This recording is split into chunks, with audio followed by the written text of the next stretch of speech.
നമസ്കാരം. We love സിനിമയുടെ പുതിയൊരു എപ്പിസോഡിലേക്ക് എല്ലാ പ്രിയ പ്രേക്ഷകർക്കും ഹാർദമായ സ്വാഗതം.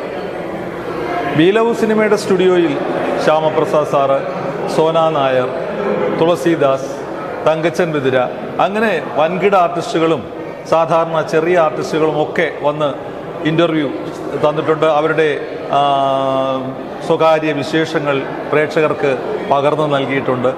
ഇന്ന് ഞങ്ങൾ ഒരു വിശിഷ്ട അതിഥിയെ പുറത്തുപോയി അദ്ദേഹത്തിൻ്റെ വിശേഷങ്ങൾ ചോദിച്ചറിയുകയാണ്. അത് മറ്റാരുമല്ല, മലയാള സിനിമയിൽ ഒരുപാട് നല്ല കഥാപാത്രങ്ങൾ സമ്മാനിച്ച് 5 വർഷമായി മലയാള സിനിമ അദ്ദേഹം ഒരു വേഷം ചെയ്തിട്ട്, പക്ഷേ അന്യഭാഷാ ചിത്രങ്ങളിൽ മലയാളം, തമിഴ്, തെലുങ്ക്, കന്നഡയിലൊക്കെ അദ്ദേഹം നിരവധി ചിത്രങ്ങൾ ചെയ്തു. അദ്ദേഹം ഒരു ഹെൽത്ത് ട്രെയിനറാണ്. അദ്ദേഹം പെറ്റുകളെ സ്നേഹിക്കുന്ന മനുഷ്യനാണ്. നല്ലൊരു ഹൃദയത്തിന് ഉടമയാണ്. അദ്ദേഹത്തിന് മലയാള സിനിമയിൽ ഒരു തിരിച്ചുവരവുണ്ട്. അദ്ദേഹം അങ്ങനെയുള്ള രാജീവ് ഗോവിന്ദപിള്ള എന്ന രാജീവ് പിള്ളയാണ് ഇന്ന് നിങ്ങളുമായി വിശേഷങ്ങൾ പങ്കുവയ്ക്കാനെത്തുന്നത്.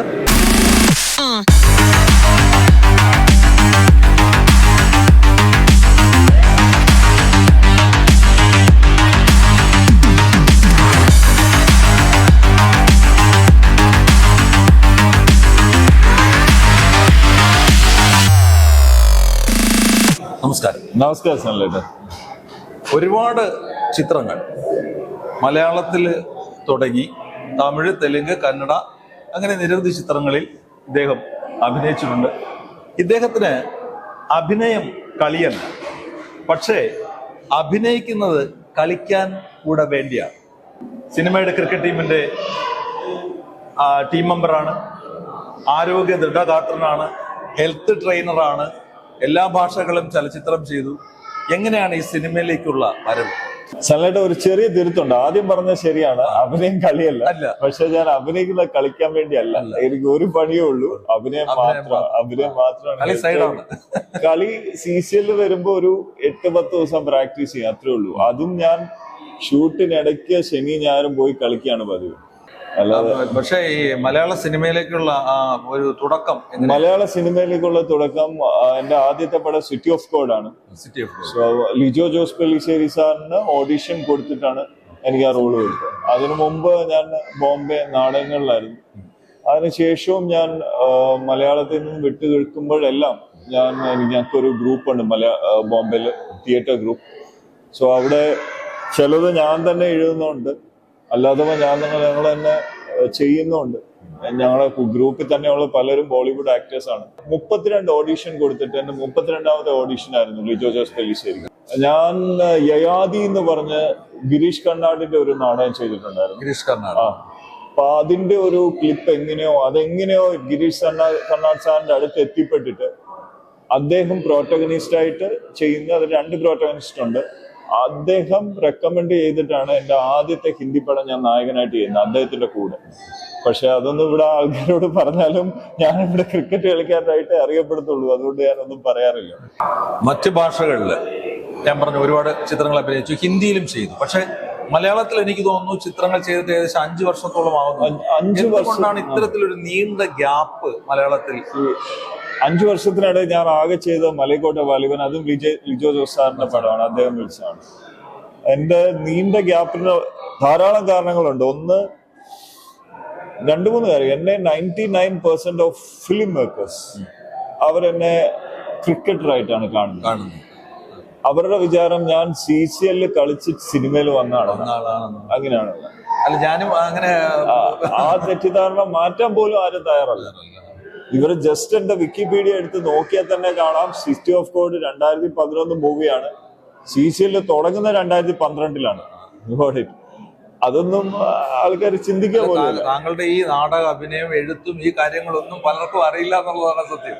അല്ല, ഇതൊന്നും പറഞ്ഞ് നടക്കേണ്ട ആവശ്യമില്ലല്ലോ. ഇത് നമ്മള് ഞാൻ എന്നെ പോലെ ഒരു വ്യക്തി അത് പറയാന്ന് വെച്ചു, ഒരു മനുഷ്യനും വിശ്വസിക്കുന്നത് തള്ളു കാണുന്നത്.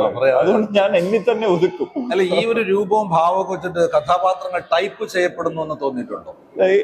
അവിടെ ഒരു വലിയൊരു പ്രശ്നമുണ്ട്. ഞാനിപ്പോ തന്നെ പറയാം, ഹിന്ദിയിൽ നമ്മൾ പോവാണ്. ഹിന്ദിയിൽ പോയില്ല, ഹിന്ദിയിൽ രൺദീപ് ഹൂഡ എന്ന് പറഞ്ഞൊരു നടനുണ്ട്. അദ്ദേഹം ഒരു പടം ചെയ്തോണ്ട് ക്രിസ്ത്യൻ ബെയിൽ മെലിഞ്ഞതുപോലെ തന്നെ അദ്ദേഹം പെട്ടെന്ന് മെലിഞ്ഞുപോയി. ആ പടത്തിന് അത് മെലിയാന്നുള്ള ആവശ്യമായി. അയാളും ഈ നല്ല ശരീരം വെച്ചോണ്ട് നടക്കുന്ന ഒരു മനുഷ്യനാണ്. പക്ഷെ അവിടുത്തെ വ്യത്യാസം എന്താണെന്ന് വെച്ചാൽ അവിടുത്തെ ഡയറക്ടർ പറയാണ് you have to come like this for this role. അപ്പൊ അതിന് പോകാൻ അയാൾ തയ്യാറാണ്. അങ്ങനെ മനുഷ്യന് അങ്ങനെയാണ് ഡയറക്ടർ ആക്ടേഴ്സിനെ യൂസ് ചെയ്യേണ്ടത്. നിന്റെ രൂപം ഇതായിരിക്കണം, എന്റെ ക്യാരക്ടറിന്റെ രൂപം നിനക്ക് 65 കിലോയെ പാടുള്ളൂ, അല്ലെങ്കിൽ നീ 120 കിലോയിൽ വരണം. ഈ ശരീരം എന്ന് പറയുന്നത് ഒരു ആക്ടറിനെ സംബന്ധിച്ച് അഡ്വാൻറ്റേജ് ആയിരിക്കണം, അല്ലാതെ അയാളെ താറടിച്ച് കാണിക്കാനുള്ള ഡിസഡ്വാൻറ്റേജ് ആയിക്കൂടെ. ഈ ശരീരം മെയിൻറ്റെയിൻ ചെയ്യുകയാണ് ലോകത്തിലെ ഏറ്റവും പ്രയാസമായിട്ടുള്ള പരിപാടി. സോ ഈ maintenance is such A difficult thing. അത് കളയാൻ നിമിഷങ്ങൾ മതി. അതായത് നമുക്ക് ഇങ്ങനെ ബോഡി സൂക്ഷിക്കാൻ നമുക്ക് ഇഷ്ടമുള്ള ആഹാരം പോലും പലപ്പോഴും കഴിക്കാൻ പറ്റില്ല. പക്ഷെ അത് ആദ്യത്തെ ഒരു പ്രയാസമുള്ളൂ. അതിനുശേഷം അതൊരു രീതിയായി മാറും, ഒരു ഹാബിറ്റായി മാറും, പിന്നെ പ്രയാസമില്ല. ഞാൻ പറഞ്ഞു വന്നത് ക്യാരക്ടർ ഡിമാൻഡ് ചെയ്യുന്ന പോലെ അല്ലെങ്കിൽ ഫിലിം മേക്കർ ഡിമാൻഡ് ചെയ്യുന്ന പോലെ ആക്ടർ മാറ്റണം.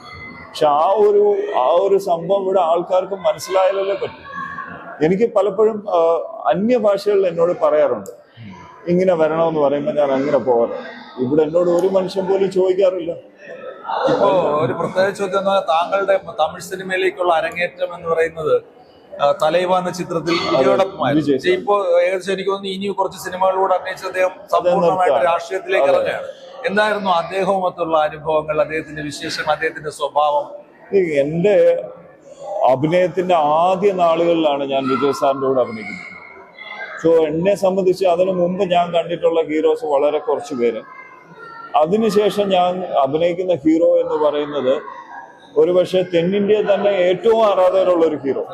ഞാനത് അഭിനയിച്ചുകൊണ്ടിരിക്കുമ്പോൾ തന്നെ തമിഴന്മാര് തിങ്ങി പാർക്കുന്ന ബോംബെയിലെ ഒരു സ്ഥലത്താണ് ഷൂട്ട് ചെയ്യുന്നത്. എനിക്ക് രാവിലെ മുതൽ കാണാം ആയിരക്കണക്കിന് ആൾക്കാർ ഇദ്ദേഹത്തെ ഒരു തവണ കാണാൻ വേണ്ടി. പക്ഷെ അപ്പം ആ ഒരു സ്റ്റേച്ചറിൽ നിൽക്കുന്ന മനുഷ്യൻ എന്നോട് പെരുമാറുന്നത് അപ്പം ഒരു സാധാരണ ഇപ്പൊ ചേട്ടൻ പെരുമാറുന്നതോ അതിനേക്കാട്ടിലും വിനയത്തോടു കൂടിയാണ് പെരുമാറുന്നത്. ഞാൻ ആദ്യം തന്നെ കാണുന്നത് ഇത്രയധികം മനുഷ്യത്വമുള്ള ഒരു വ്യക്തിയാണ്. അതിനുശേഷം എൻ്റെ ജേർണി 6 ഭാഷകളിലൂടെ കടന്നുപോയി. പക്ഷെ ഞാൻ കണ്ടതിൽ അതിനുശേഷം ധാരാളം താരജാടകൾ കാണിക്കുന്നത്, ബാക്കിയുള്ള മനുഷ്യരെ പുച്ഛത്തോടെ കാണുന്ന ഇങ്ങനത്തെ ഒക്കെ ആക്ടേഴ്സിൻ്റെ കൂടെ ഞാൻ അഭിനയിച്ചിട്ടുണ്ട്. സത്യസന്ധമായി പറയാണ്.